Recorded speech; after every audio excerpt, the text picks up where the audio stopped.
Empezamos el programa esta mañana dándole cuenta a usted de lo que ocurrió en la Cámara de Diputados con el voto en el Pleno del dictamen de la reforma electoral, dictamen surgido de la iniciativa de la presidenta Claudia Sheinbaum, que no alcanzó la mayoría calificada. Se trataba de una propuesta de reforma constitucional que requería el voto de 2/3 partes de los diputados presentes y pues se quedó muy corto de ello.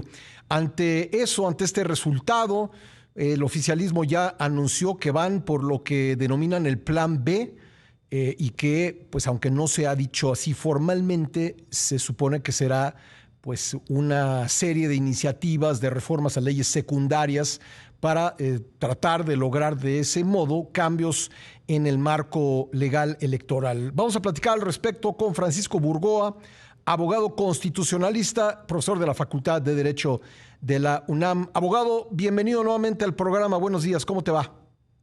Muy buenos días, Pascal. Siempre un gusto estar contigo y con tu audiencia. Bueno, digámosle a la audiencia, por favor, Francisco, ¿qué es lo que ya no va a poder aprobarse? Digamos, ¿qué es lo que no podrá contener un eventual plan B? ¿Cuáles son las partes contempladas por la reforma electoral de la presidenta que no podrían avanzar mediante una reforma a leyes secundarias, por favor? Hay que decirlo, digamos, como un inicio, que una reforma constitucional implica modificar las reglas generales de nuestro sistema democrático electoral. Lo que proponía la iniciativa presidencial era, por ejemplo, que la Cámara de Diputados se iba a mantener con 500 diputados, 300 de mayoría relativa y 200 de representación proporcional. Sin embargo, en esa representación proporcional se iban a empezar a cambiar la forma de la que actualmente conocemos, que hoy es por el voto proporcional que reciban los partidos políticos. Es en ese sentido, o en esa medida, la proporción de los diputados que van a tener. Lo que proponía la presidenta, por ejemplo, era que 100 de esos 200 diputados de representación proporcional ahora se elegirían por una especie de minoría, de primera minoría, y otros 100 a través de que las personas, los ciudadanos, decidieran el orden cómo iban a llegar otros 100 y además también incorporar ahí algunos diputados migrantes. Se iban a eliminar la representación proporcional en el Senado de la República. Entonces, por ejemplo, hablando de esos temas nada más, lo que implica es que cualquier reforma secundaria no va a tocar la modificación del Senado de la República, ni tampoco la forma en cómo se eligen los de representación proporcional, y así vamos con los otros temas. O sea, se va a quedar tal cual la forma en que se elige actualmente la Cámara de Diputados, tanto en número como en modo, y el Senado de la República se queda igual, no habrá cambios en eso. Así es, tal cual tendría que así suceder, porque es importante decirlo, o sea, la Constitución fija las reglas generales y las leyes secundarias, en este caso, la Ley General de Instituciones y Procedimientos Electorales, tiene que finalmente respetar los límites y el mandato de la Constitución. Entonces, un plan B, reformas a la ley electoral, de ninguna manera tendrían que estar alterando ni la ley electoral ni la ley de partidos políticos. Y esto, digamos, es parte de lo que sí llama mucho la atención, que anuncian con bombo y platillo que vendrá un plan B, pero ¿qué va a ser un plan B? ¿Ir más allá de los límites que establece la Constitución o respetando la Constitución y sus límites? Sí, porque digamos que en otros casos, el sexenio pasado, por lo menos en tres ocasiones diferentes, se intentó realizar vía reformas a leyes secundarias, cambios que entraban en contradicción con la Constitución. Así es, y qué bueno que lo mencionas, Pascal, porque es el más claro ejemplo de la ruta que posiblemente quisieran seguir. Es decir, en el sexenio anterior, el presidente López Obrador presentó un plan A de la reforma electoral, no pasó en la Cámara de Diputados. Después, lo que hizo fue que se reformara la legislación secundaria electoral, pero como iba en contradicción con la Constitución, se presentaron acciones de inconstitucionalidad, controversias constitucionales, y la Corte Vieja, como le podemos decir hoy, esa sí estableció un límite a esas decisiones de la propia Cámara de Diputados y vino a declarar su invalidez. Si se piensa seguir el mismo camino, pues estaríamos con la situación de que esto llegaría ante la nueva Suprema Corte, y esta nueva Suprema Corte, que no hemos visto que sea imparcial, pues es ahí donde estaría, digamos, lo más grave y lo más preocupante, que termine siendo el aval de decisiones que están siendo contradictorias con la propia Constitución. Y en una de esas ni siquiera eso, abogado, perdón, me queda un minuto en este bloque, te pediré que te quedes con nosotros, pero nada más para concluir con esta parte, al no tener la oposición ni siquiera el 33% de alguna de las cámaras o teniendo dificultades para reunirlo, pues difícilmente podrían presentar alguna acción en contra de estos cambios, ¿no? Mira, no le veo yo ahí mayor inconveniente Pascal, sí es preocupante que no tenga el 33%, pero en esta ocasión, como es materia electoral, los partidos políticos sí pueden presentar las acciones. Entonces, en ese sentido, yo estaría tranquilo de que habría desde la oposición acciones de inconstitucionalidad. Mi preocupación sería que no veo que sea una corte independiente ni imparcial para que realmente decida con la Constitución en la mano y no para favorecer al poder. Bueno, si me permites, hacemos un corte y regresamos enseguida para hablar un poco más de esto. Con gusto. Volvemos. Estamos conversando con Francisco Burgó, abogado constitucionalista, profesor de la Facultad de Derecho de la UNAM.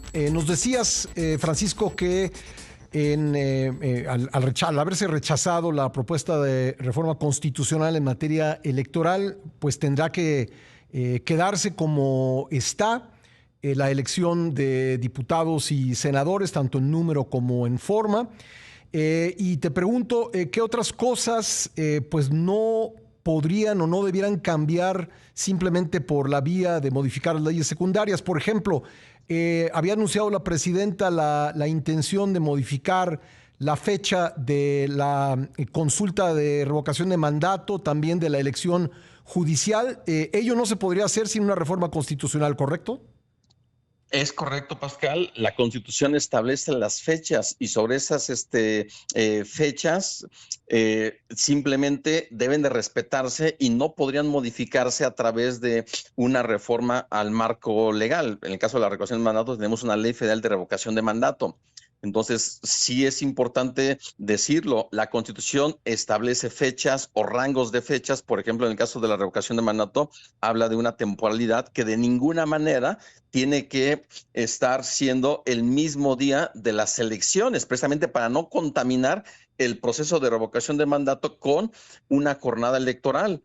Y esto definitivamente implicaría una ventaja hacia el propio partido en el poder, el que la presidenta esté en la boleta.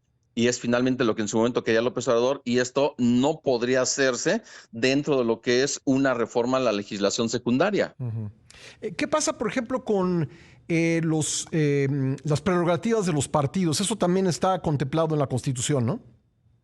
Así es, la Constitución, el artículo 41 establece muy puntual cuál es la forma en cómo se va, la fórmula de cómo se va a distribuir, a recibir y a distribuir lo que es el dinero público. Estamos hablando de que es un 65% de la unidad de medida y actualización, y esto deberá de multiplicarse por la lista nominal de electores, y el resultado implicará que el 30% de esa cantidad que resulte se destinará en partes iguales a los partidos políticos que tengan su registro nacional, y el 70% de forma proporcional a la votación última que hayan obtenido.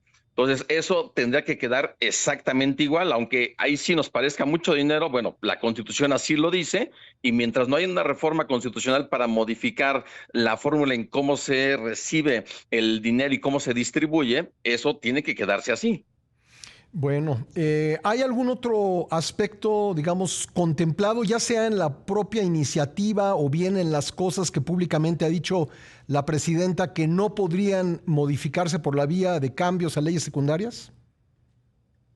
Pues bueno, por ejemplo, el tema de la mayor fiscalización, ahí yo creo que sí podría hacerse a través de una reforma legal, o el hecho de identificar que las publicaciones sean, por ejemplo, con la marca de inteligencia artificial, si es que así fueron elaboradas. Entonces yo creo que esas reformas sí podrían llevarse a cabo en una reforma legal, pero Aquí, finalmente, si esto no se lleva a cabo como debiese ser, pues sí estaríamos ante una evidente violación a la propia Constitución con reglas electorales que quieren ser aprobadas desde el poder para favorecer al poder.